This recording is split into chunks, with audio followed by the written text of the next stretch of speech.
अगर मैं बात करूं तो 50,000 से ज़्यादा जो यूज़र हैं वो हमारे एप्लीकेशन पे आए हैं और 10,000 से ज़्यादा ऐसे लोग हैं जिनको मजे की बात सर ये है कि उस टाइम पे जो हाईएस्ट पैकेज गया था वो 43 लाख का गया था और जब फेयरवेल हो रहा था उस टाइम पे हमारी कंपनी की वैल्यूएशन 50 लाख थी। हमेशा सर एक ड्रीम होता है कि हमने जो एप्लीकेशन बनाया है वो स्टूडेंट सेगमेंट को और जो वर्किंग प्रोफेशनल है उनका जो ड्रीम होता है ना एकोमोडेशन को लेकर के उसको बदलने के लिए बनाया था। तो भी हमारा 5 साल का टारगेट ये है कि हिंदुस्तान तो पूरा कैप्चर करना ही करना है। साथ इस काम को आप चाहो फिर अपना पूरा एनर्जी लगाओ और आपको सेटिस्फेक्शन भी मिले, तो शायद वो मेरे को मिल रहा था। इसलिए मेरे मन में आज तक ये ख्याल ही नहीं आया कि यार जॉब भी करना चाहिए।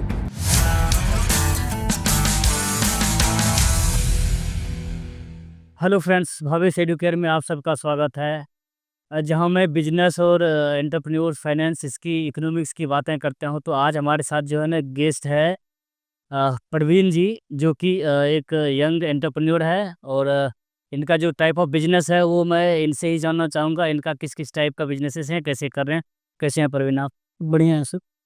सो बताएं कुछ अपने बारे में। सर, सबसे पहले तो आपका इस चैनल पे बुलाने के लिए बहुत बहुत धन्यवाद। या और मैं आपके दर्शकों से ये बताना चाहता हूँ कि मेरा नाम प्रवीण है जी। और हम लोगों ने एक मोबाइल एप्लीकेशन बनाया हुआ है जहाँ पे स्टूडेंट्स जब भी एक शहर से दूसरे शहर में जाता है, माइग्रेट करता है बेसिकली हायर एजुकेशन के लिए, या वर्किंग प्रोफेशनल भी हो गए, जॉब पाने के बाद अगर वो दूसरे शहर में जाते हैं तो वहाँ पे उनको हॉस्टल पीजी ढूंढने में ना बहुत सारे प्रॉब्लम फेस करनी पड़ती है। हमारा एप्लीकेशन उसी प्रॉब्लम को सॉल्व करता है और उनको एक परफेक्ट एकोमोडेशन दिलाने में मदद करता है। टाइप ऑफ बिजनेस की अगर मैं बात करूं, जो आपका एग्जैक्ट सवाल था सर, जी। तो टाइप ऑफ बिजनेस हमारे एप्लीकेशन का ये है कि सर्विस बेस्ड में हम लोग डील करते हैं। हमारा ऐप सर्विस बेस्ड तरीके से काम करता है और स्टूडेंट्स को परफेक्ट, या ये के लिए वर्किंग प्रोफेशनल को परफेक्ट एकोमोडेशन स्पेस प्रोवाइड कराता है। जी। तो अभी जो है किस किस लोकेशन में आपका काम कर रहा है, जो आपका बिजनेस? सर, अभी अगर मैं अपने एप्लीकेशन के बारे में बात करूं, वो हिंदुस्तान के 7 प्रमुख शहरों में काम कर रहा है, जिसमें वाराणसी, ग्रेटर नोएडा, दिल्ली, गुड़गांव, नोएडा, गाजियाबाद और कोटा में हमारी जो सर्विसेज हैं वो अवेलेबल है। अच्छा, जी। ये सब है। तो इसमें जो है ना एप्लीकेशन का तो डिटेल बता रहे हैं, लेकिन आपने अभी तक एप्लीकेशन का नाम नहीं बताया। मेरे एप्लीकेशन का नाम प्रोवाइडर है, माफ़ी चाहूँगा अगर मैं नहीं बता पाया तो। प्रोवाइडर ऐप से ये ऐप आप लोगों को प्ले स्टोर और ऐप स्टोर दोनों पे मिल जाएगा। जी। तो ये कितने सालों से आपका जो है ना ये बिज़नेस? सर, पिछले 3 साल से जो हमारा ऐप है, वो स्टूडेंट्स के और वर्किंग प्रोफेशनल के हित में काम कर रहा है। अगर मैं बात करूँ तो 50,000 से ज़्यादा जो यूज़र हैं, वो हमारे एप्लीकेशन पे आए हैं और 10,000 से ज़्यादा ऐसे लोग हैं जिनको हमारे एप्लीकेशन ने सक्सेसफुली सर्विस प्रोवाइड भी कराई है, वो हमारे हैप्पी यूज़र हैं। ओके। सो जो आपका बिज़नेस है, आप अकेले हैं, साथ में आपका कोई और है? नहीं, हम लोग 2 दोस्त हैं। बेसिकली हम दोनों ने साथ में ही अपनी पढ़ाई कंप्लीट करी थी। मैं और मेरा एक जो कंपनी के मेरे सीईओ हैं अवधेश, हम दोनों साथ में ही पढ़े थे और हम दोनों ने ये एप्लीकेशन डिज़ाइन किया है। जी। तो ये जो अभी जैसे आपने बताया कि ये 3 साल से हमारा चल रहा है, जी। तो जो आप जो दोनों दोस्त हैं वो क्लास फ्रेंड हैं। जी। तो उसी टाइम में ये कैसे मतलब आइडिया है कि मुझे इसी चीज़ में जाना है, या आपका जो जो कोर है जी। जो एजुकेशन था वो जी। क्या रहा है आपका? देखिए, अगर मैं कोर एजुकेशन की बात करूँ तो हम दोनों ही, मैं और मेरा पार्टनर, हम दोनों ही इंजीनियरिंग बैकग्राउंड से बिलॉन्ग करते हैं। आपका जो दूसरा सवाल था कि ये कैसे विचार है, तो मैं और अवधेश पढ़ाई टाइम से ही फर्स्ट ईयर से हम लोगों का विजन क्लियर था कि हम लोगों को बिज़नेस करना है। हम अपने कॉलेज टाइम में तमाम उस तरह की एक्टिविटीज़ करते थे, जो कि एक बिज़नेसमैन बनने के लिए लोग करते हैं। चाहे वो कम्युनिकेशन स्किल्स को इम्प्रूव करना हो, चाहे वो सेल्स स्किल्स सीखना हो, चाहे वो नई-नई चीज़ें सीखना हो, चाहे वो मार्केट को एनालिसिस करना हो, तो ये हम और अवधेश करते थे साथ में ही। और मज़े की बात ये थी कि हम दोनों एक ही कॉलेज में भी थे और एक ही हॉस्टल में भी थे। तो हम दोनों एक-दूसरे को ऑब्ज़र्व करते थे कि नहीं यार, वो भी अच्छा कर रहा है, हम भी अच्छा कर रहे हैं। एक दिन हम दोनों की बात एक तीसरे म्यूचुअल फ्रेंड के थ्रू, हम दोनों एक-दूसरे के साथ बैठते हैं और ये सपना देखते हैं उस टाइम पे कि अगर हम दोनों साथ आ जाएँ, तो शायद हम दुनिया में कुछ बहुत बड़ा कर सकते हैं। और वो दिन है सर, और आज का दिन है कि हम दोनों ने सात शहर में एक तरह से देखा जाए तो अपने एप्लीकेशन को टॉप लेवल पे पहुँचाया है। चलिए, बहुत बढ़िया।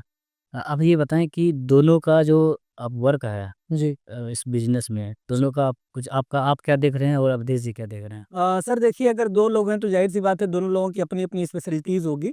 अवधेश टेक देखता है, ठीक है? ऑपरेशंस मैं देखता हूँ, ठीक है? तो अवधेश शुरू से ही टेकी गाइज़ रहा है, तो टेक पूरा का पूरा देखता है, प्लानिंग कैसे क्या होनी चाहिए। ऑपरेशन में क्या चीज़ें कैसे एग्जीक्यूट होंगी, कैसे वो चीज़ें ग्राउंड लेवल पे पहुँचेंगी, वो सारा काम मैं देखता हूँ। तो अभी जो आपका मेजरली जो है कौन-सा एरिया है जहाँ पे आपका बहुत बढ़िया बिज़नेस चल रहा है और वैसा वो कौन-सा एरिया है जहाँ पे आपका सपना है या ड्रीम है उसको यार वो एरिया यार मिसिंग है, उसको तो हमें कवर करना है, ऐसा है क्या कुछ? सर अगर मैं आपके इस सवाल का आंसर करूँ, तो हम जिन भी शहर में हैं, वो हमारा टारगेट ये होता है कि हम ज़्यादा से ज़्यादा लोगों को अपनी सर्विस प्रोवाइड कराएँ।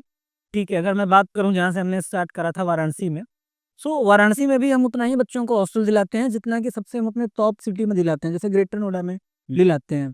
ठीक है, तो हर जगह पे ही जो जितने शहर मैंने गिनाया, उतने पे हमारी सर्विस अच्छी ही जाती है। हालाँकि अगर मैं बात करूँ मिसिंग की कि हमसे क्या मिस हो रहा है, तो मुझे ये लग रहा है कि 7 शहर में तो हम सर्विस दे ही रहे हैं। इसको हिंदुस्तान के बाकी शहरों में कैसे लेकर के जाएँ? क्योंकि ये प्रॉब्लम 7 शहर की थोड़ी है, ये प्रॉब्लम तो हर शहर में है। तो मेरा मानना है कि कैसे इसको पूरे हिंदुस्तान में और हिंदुस्तान हो जाए तो कैसे इसको विदेश तक में लेकर के जाएँ, ये मेरा ड्रीम है।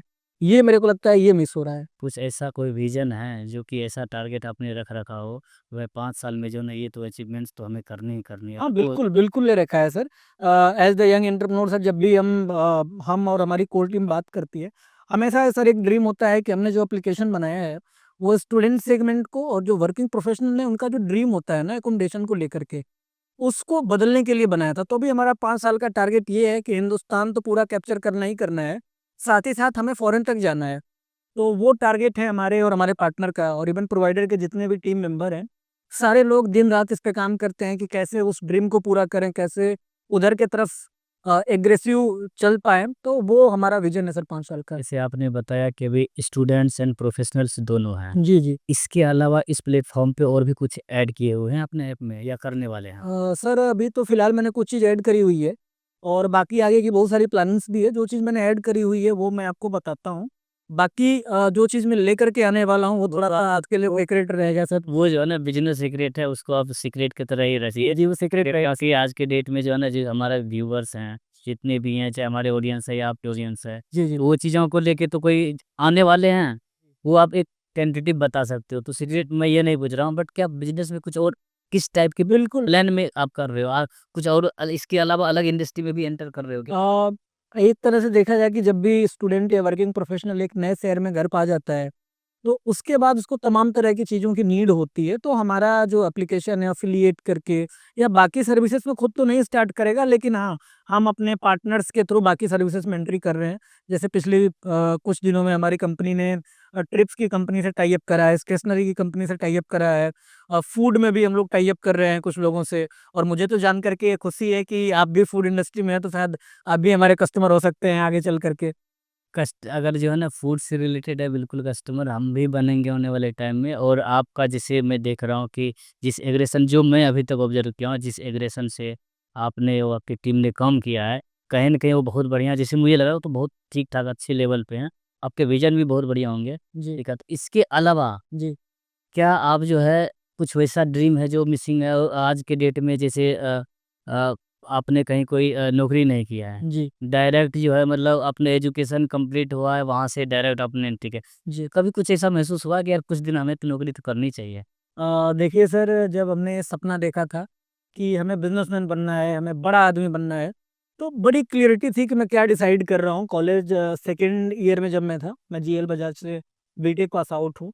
तो उस टाइम पे सर क्या हुआ ना कि सारे लोगों को ट्रेनिंग एंड प्लेसमेंट के लिए तैयार किया जा रहा था, और मेरे एचओडी सर, अब इसी ब्रांच जीएल बजाज में प्लेसमेंट के लिए बड़ा परेशान भी किया जाता है कि तुमको ये करना है, वो करना है। सो क्लैरिटी क्या होती है, मैंने उनको सेकंड ईयर में बोला था कि सर मैं ट्रेनिंग एंड प्लेसमेंट सेल में ना इंटरेस्टेड नहीं हूँ। तो उन्होंने बोला था कि आप एक एप्लीकेशन लिख के मेरे को दे दो, मैंने लिख करके सेकंड ईयर में ही दे दिया था। उस टाइम सेकंड ईयर में मैंने डिसाइड कर लिया था कि जॉब की तरफ नहीं जाना है। जब मैं थर्ड ईयर में आया, मैं उदेश से मिल चुका था, मैं अपने बिज़नेस के स्टार्टिंग फेज़ में सर्वे वगैरह कर रहा था। उसी टाइम से मेरे को एक क्लैरिटी थी कि मैं क्या कर रहा हूँ, और मुझे अपने काम में मज़ा आता था सर। एक होता है ना कि जिस काम को आप चाहो, फिर अपना पूरा एनर्जी लगाओ और आपको सैटिस्फैक्शन भी मिले, तो शायद वो मेरे को मिल रहा था, इसलिए मेरे मन में आज तक ये ख्याल ही नहीं आया कि यार जॉब भी करना चाहिए। हालाँकि उस बीच में जब प्लेसमेंट्स वगैरह की आप बात देखेंगे, तो जब भी कॉलेज आपका चलता है या ख़त्म होता है, तो आपके बगल में बैठने वाले जो आपके दोस्त हैं, उनका प्लेसमेंट्स हो रहा होता है, और कुछ अच्छे पैकेज भी पाते हैं। मज़े की बात सर ये है कि उस टाइम पे जो हाईएस्ट पैकेज गया था, वो 43 लाख का गया था, और जब फेयरवेल हो रहा था उस टाइम पे हमारी कंपनी की वैल्यूएशन 50 लाख थी। तो बहुत बढ़िया, उसी टाइम में एक तरीके से देखा जाए तो आप उसको क्रॉस कर चुके थे। सर बड़ा आदमी बनना है तो बड़ी-बड़ी बातें सोचनी भी पड़ेंगी, बड़ा-बड़ा काम भी करना होगा और उसी तरह से आपको डे बाय डे अपने आप को इम्प्रूव भी करना होगा। मुझे लगता है कि ये तीनों काम हम और हमारे को-फाउंडर हैं अवधेश जी और बाकी पूरी टीम लगातार उसी डायरेक्शन में सोचती है और वैसे ही काम करती है। लास्ट क्वेश्चन, आने वाले 5 साल में जी। आप अपने आप को कहाँ देखते हैं? अगर मैं अपनी बात करूँ सर तो मैं तो हिंदुस्तान का सबसे बड़ा आदमी बन जाना चाहता हूँ। मौका मिले तो दुनिया का सबसे बड़ा आदमी बन जाना चाहता हूँ। अच्छा, जी। इधर-उधर ऐसे ठहरना नहीं है बीच में कहीं नहीं? सर मेरे को लगता है कि आप जैसे मेंटोर भी हैं, तो शुरुआती दिनों से सर आप मेरे को जानते हैं। तो मुझे लगता है कि इधर-उधर देखने की क्या ज़रूरत है, अगर आपके अंदर पोटेंशियल है, मुझे बिलीव है कि मैं बन सकता हूँ, तो मैं बनूँगा। ठीक है, परवीन आपसे मिलके बहुत अच्छा लगा हमें। Thank you so much sir. ठीक है, और हमारे जो है ना इस चैनल पे जो है, देखने वाले आपके भी बहुत सारे ऑडियंस होंगे, हमारे भी होंगे, ठीक है। जी सर। सो मैं जितने भी हैं हमारे यंग एंटरप्रेन्योर और जो अभी आने वाले हैं, जिनकी एजुकेशन है, जो अभी एजुकेशन ले रहे हैं, सो आप जो है ना हमारे वीडियो को आप ज़रूर देखें, क्योंकि आपको नई-नई चीज़ें की जानकारी आपको मिलती रहेगी। और जैसे मेरे वीडियो भी अभी आपने देखा होगा कि मैं हमेशा कहता हूँ कि भाई अप टू डेट रहो। अपडेट अपने आप को नहीं करेंगे तो आप जो है ना मार्केट में स्टैंड नहीं कर पाएँगे। सो आज का पॉडकास्ट आपको कैसा लगा आप ज़रूर बताएँ। आप सबका बहुत